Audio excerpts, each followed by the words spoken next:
Bienvenidos a Ecos del Agro, el espacio donde exploramos cómo la agricultura está transformando nuestro mundo. Hoy abordaremos un tema clave, el impacto de la revolución verde en la sanidad y calidad de los cultivos. Hoy contamos con un panel excepcional. Angie Borges, ingeniera forestal, Angie Caro, ingeniera agroforestal, Juan Betancourt, ingeniero agrónomo y Miguel Martínez, médico veterinario. Bienvenidos. Sin más preámbulos, iniciamos con el contexto histórico de la Revolución Verde. Y es que la Revolución Verde marcó una etapa de innovación agrícola que cambió el curso de la historia. Veamos cómo comenzó y qué objetivos buscaba alcanzar.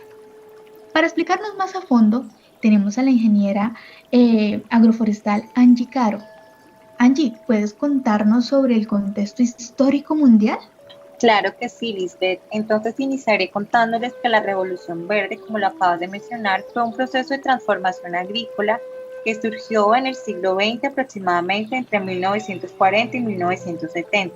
Estuvo impulsada por científicos como Norman Borlaug y financiada por instituciones como la Fundación Rockefeller y la Fundación Ford. La Revolución Verde introdujo innovaciones tecnológicas que pretendían solucionar el hambre en los países en desarrollo. Entre estas innovaciones se destacan el uso de semillas híbridas de alto rendimiento, la aplicación de fertilizantes químicos, el uso intensivo de pesticidas y la mecanización agrícola. Según Norman, en su conferencia Nobel en el año 2000, titulada La Revolución Verde revisitada y el camino por delante, estas tecnologías lograron significativamente la producción de alimentos, especialmente de cultivos básicos como trigo, arroz y maíz. Gracias, Angie. Y ahora tenemos a la ingeniera forestal Angie Borges, quien nos contextualizará de cómo ha sido el panorama en el caso de Colombia. Claro, Lisbeth. Bueno, en Colombia la Revolución Verde surgió durante la primera mitad del siglo XX, cuando el Estado impulsó la modernización agrícola.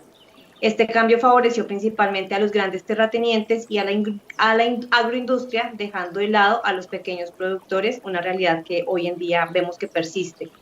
También te cuento que hacia 1930 se presentó una depresión económica, la cual fue aprovechada por diversas corrientes científicas que en el marco del populismo político y la crisis pensaron e iniciaron un movimiento de autosuficiencia agrícola que fue aprovechado por el gobierno de Olaya Herrera o de Alfonso López, quienes invirtieron esfuerzos y recursos en la educación y la experimentación para hacer también extensión agrícola. Otro hito corresponde que en 1950 el gobierno colombiano, junto con la Fundación Rockefeller, empezaron y crearon el programa agrícola colombiano PAC, que pues básicamente su objetivo era realizar investigación agrícola, que inicialmente era regional, pero migró hacia la investigación con aplicaciones globales, lo que permitió pues que a nivel internacional Colombia pues empezara a posicionarse de manera oportuna en los mercados. Aunque esta revolución verde permitió que en el país se incrementara la producción de alimentos, también trajo consigo muchas consecuencias ambientales, trajo problemas de salud y sumado a esto muchas dudas sobre la calidad nutricional de los cultivos. Bueno, muy interesante. Agradecemos a las ingenieras por la intervención. Ahora pasemos a los espacios técnicos de esta revolución y su impacto global. Vamos a hablar acerca sobre esos métodos introducidos. Y es que con los avances de la revolución verde, los cultivos ganaron resistencia a plagas y enfermedades. Pero esta sanidad trajo consigo una alta dependencia a pesticidas. ¿Cuáles son sus impactos? Juan Betancourt, como ingeniero agrónomo, ¿qué puedes decirnos sobre los efectos en cultivos emblemáticos, por ejemplo, como la caña de azúcar? Gracias, Lisbeth. Sí, un ejemplo claro es la caña de azúcar, la cual nos muestra cómo las tecnologías avanzadas impulsaron la productividad, pero también dejaron atrás a los pequeños productores. Un ejemplo muy colombiano corresponde a la caña de azúcar. Este monocultivo, si bien permitió incrementar la investigación y la articulación entre el sector privado, la academia, el Estado colombiano y entidades como el Departamento de Agricultura de Estados Unidos para investigar y crear nuevas variedades de caña, encontraron también alternativas para el manejo de las plagas y de la nutrición. También permitió dejar a la luz que quien no tiene los recursos económicos y políticos no puede acceder a estos avances biotecnológicos.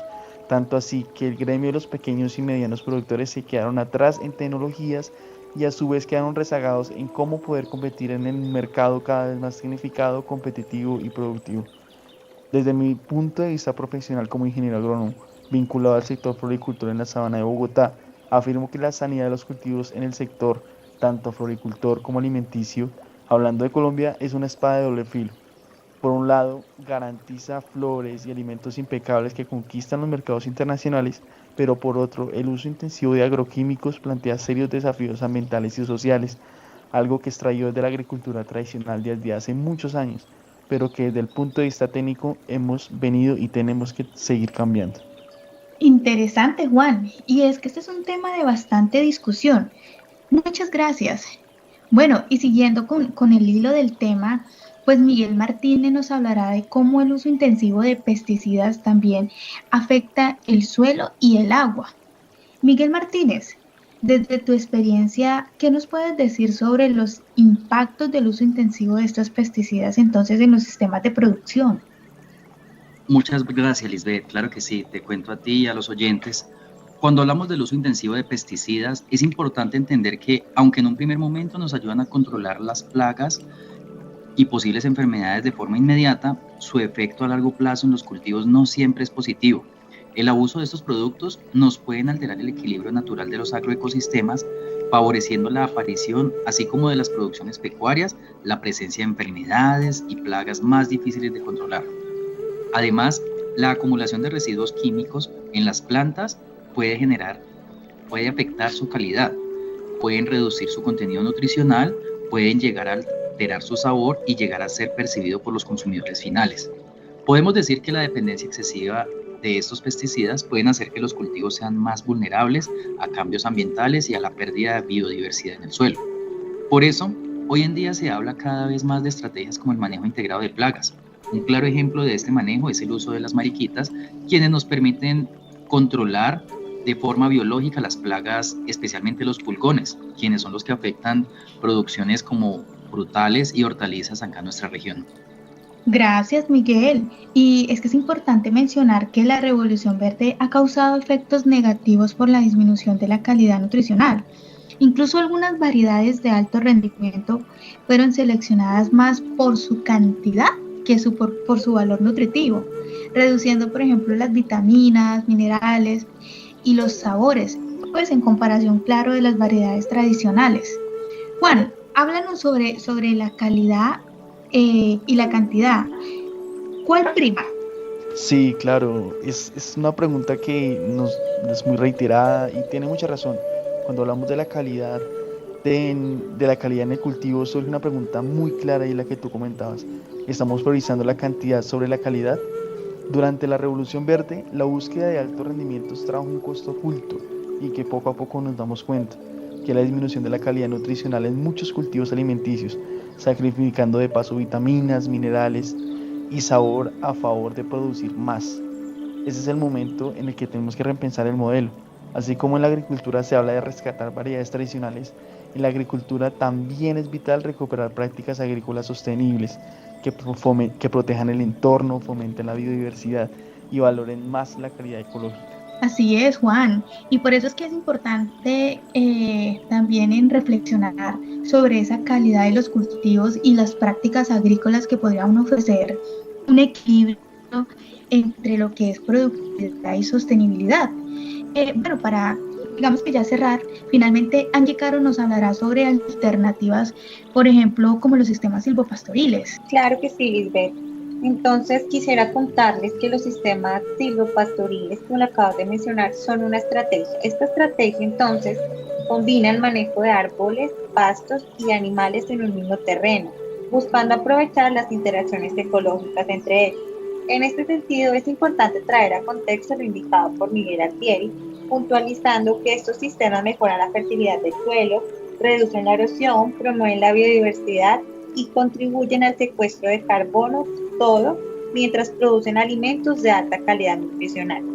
Los sistemas silvopastoriles son una alternativa agroecológica pero también generan o son una estrategia concreta de mitigación al capturar carbón en la biomasa y el suelo y de adaptación al crear ecosistemas agrícolas más resistentes, eficientes en el uso del agua y mejor preparados para enfrentar condiciones ambientales adversas. En resumen, Lisbeth, son un modelo inteligente y regenerativo alineado con los desafíos climáticos, sociales y productivos del presente. Gracias, Angie. Entonces, justamente podemos mirar cómo la Revolución Verde nos dejó avances y desafíos, ¿verdad? Ahora el reto es construir un modelo agrícola sostenible y equitativo. ¿Qué lecciones podemos aplicar al futuro?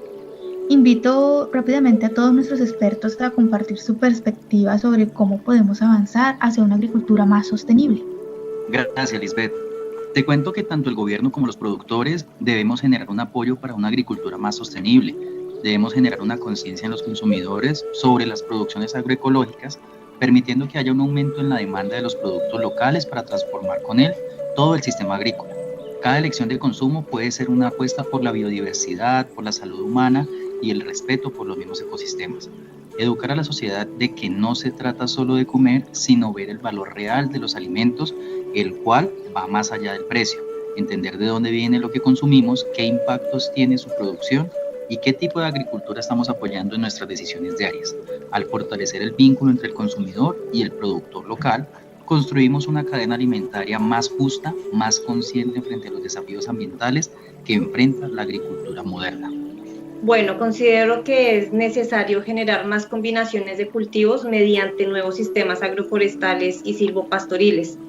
También priorizar la diversificación de los cultivos, las especies y las variedades, y además es urgente hacer un alto en el camino para involucrar a las comunidades en su propia seguridad alimentaria, pero de una manera saludable y sustentable, que puede ser mediante el rescate de las semillas tradicionales como el maíz criollo, el frijol cabeza negra o tubérculos como avena o ñame, los cuales cuentan con una alta calidad nutricional en comparación con los cultivos comerciales actuales, que además son menos tóxicos, ya que no requieren de una aplicación excesiva de plaguicidas, y en este sentido también tienden a ser más saludables y asequibles para las comunidades. Bueno, yo quisiera entonces cerrar puntualmente haciendo una pregunta de reflexión, y es si estamos listos para cambiar la forma en que producimos nuestros alimentos. La respuesta dependerá de la voluntad de transformar no solo las prácticas agrícolas, sino también los sistemas económicos y políticos que hoy sostienen el modelo agroindustrial. Pues ya que no se trata únicamente de dejar de usar fertilizantes o pesticidas, sino de repensar el sistema alimentario como un todo, desde la propiedad de la tierra, el acceso a semillas, hasta la relación entre productores, consumidores y naturaleza. Cambiar el rumbo no es fácil, pero si queremos un futuro con alimentos sanos, suelos vivos y comunidades rurales dignas, entonces no basta con preguntarnos si estamos listos realmente, sino mejor en que tenemos que empezar a pensar y actuar como si ya lo estuviéramos. Así es, entonces como vemos, justamente la Revolución Verde pues nos ha demostrado que las decisiones que tomamos para alimentar al mundo tienen consecuencias que trascienden generaciones completas. Así que sus avances tecnológicos, los cuales prometieron erradicar el hambre, también nos dejaron profundas huellas sociales, económicas e incluso ambientales, las cuales aún persisten. Hoy, más que nunca, es momento de reflexionar qué tipo de agricultura queremos para el futuro. Necesitamos un modelo que equilibre productividad con sostenibilidad, que cierre las brechas sociales y que respete los límites de nuestro planeta.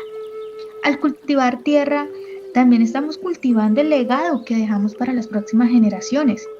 Así que la pregunta es, ¿estamos dispuestos definitivamente a transformar la forma en que producimos y convivimos con el entorno? En nuestras manos está el poder de sembrar un futuro más justo y consciente. De verdad que yo quiero agradecer por acompañarnos en este episodio de Ecos del Agro y agradecemos profundamente a nuestros expertos y a ustedes, nuestra audiencia, por interesarse en temas que marcan el futuro de nuestra agricultura. Nos escuchamos en el próximo capítulo.